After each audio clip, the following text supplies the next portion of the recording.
नमस्कार। एस्ट्रोचैट के कथा संग्रह में हम आप सभी का हार्दिक अभिनंदन करते हैं। हमारा ब्रह्मांड अनेक प्रकार के रहस्यों और रोमांच से भरा है, जिसकी प्रत्येक कृति में कोई न कोई कथा छिपी हुई है।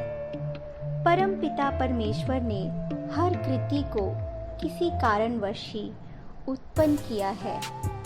पौराणिक कथाओं में ऐसी ही घटनाओं का उल्लेख है। एस्ट्रोचैट कथा संग्रह में हमारा यही प्रयास है कि हम इन कथाओं से आपका परिचय कराएं। तो चलिए आज की कथा आरंभ करते हैं। क्यों की जाती है पीपल की पूजा?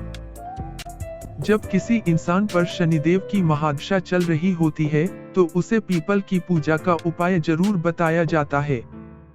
कई बार मन में यह सवाल उठता है कि ब्रह्मांड के सबसे शक्तिशाली और क्रूर ग्रह शनि का क्रोध मात्र पीपल वृक्ष की पूजा करने से कैसे शांत हो जाता है। आज हम आपको बताने जा रहे हैं शनि और पीपल से संबंधित वह पौराणिक कथा जिसके बारे में आपने शायद ही पहले कभी सुना हो। पुराणों की माने तो एक बार त्रेता युग में अकाल पड़ गया था। उसी युग में एक कौशिक मुनि अपने बच्चों के साथ रहते थे। बच्चों का पेट न भरने के कारण मुनि अपने बच्चों को लेकर दूसरे राज्य में रोजी रोटी के लिए जा रहे थे। रास्ते में बच्चों का पेट न भरने के कारण मुनि ने एक बच्चे को रास्ते में ही छोड़ दिया था। बच्चा रोते रोते रात को एक पीपल के पेड़ के नीचे सो गया और पीपल का संरक्षण पाकर वहीं रहने लगा। वह उसी पीपल के पेड़ के फल खाकर बड़ा होने लगा और कठिन तपस्या करने लगा। एक दिन ऋषि नारद वहां से जा रहे थे। नारद जी को उस बच्चे पर दया आ गई। नारद जी ने उस बच्चे को पूरी शिक्षा दी तथा विष्णु भगवान की पूजा का विधान बता दिया। अब बालक भगवान विष्णु की तपस्या करने लगा। एक दिन भगवान विष्णु ने प्रसन्न होकर बालक को दर्शन दिए तथा कोई वरदान मांगने को कहा। बालक के मन में किसी प्रकार का कोई लालच नहीं था, इसलिए उसने केवल भगवान की भक्ति और योग की कामना की। भगवान विष्णु तथास्तु कहकर अंतर्ध्यान हो गए। अब बालक उस वरदान को पाकर पीपल के पेड़ के नीचे ही बहुत बड़ा तपस्वी और योगी हो गया।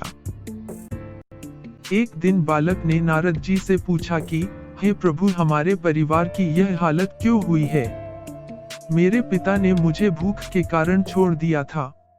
अब मैं उन्हें खोजना चाहता हूँ, वह मुझे कहाँ मिलेंगे?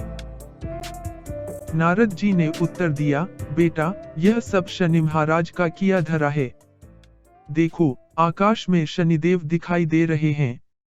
बालक को शनिदेव पर बहुत क्रोध आ गया और उसने शनिदेव को उग्र दृष्टि से देखा और उन्हें नीचे गिरा दिया।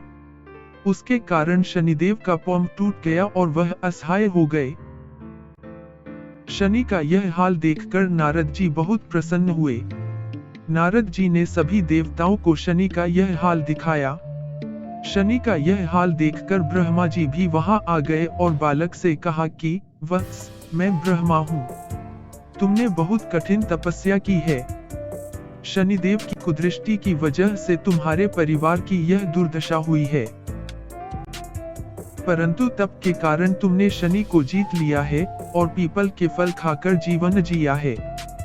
इसलिए आज से तुम्हारा नाम पिपलाद ऋषि के नाम जाना जाएगा और आज से जो भी तुम्हें सच्चे मन से याद करेगा उसके साथ जन्म के पाप नष्ट हो जाएंगे। पीपल की पूजा करने से आज के बाद शनि कभी कष्ट नहीं देगा। शनिदेव ने ब्रह्मा जी के सामने यह वचन ऋषि पिपलाद को दिया था।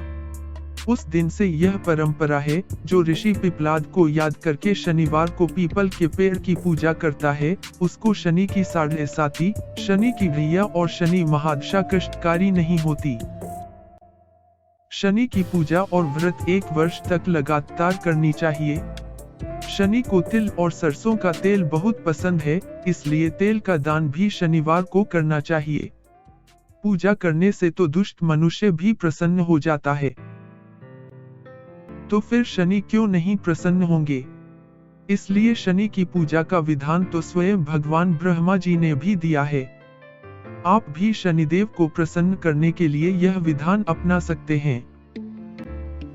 Feel free to contact astrochatcoin@gmail.com.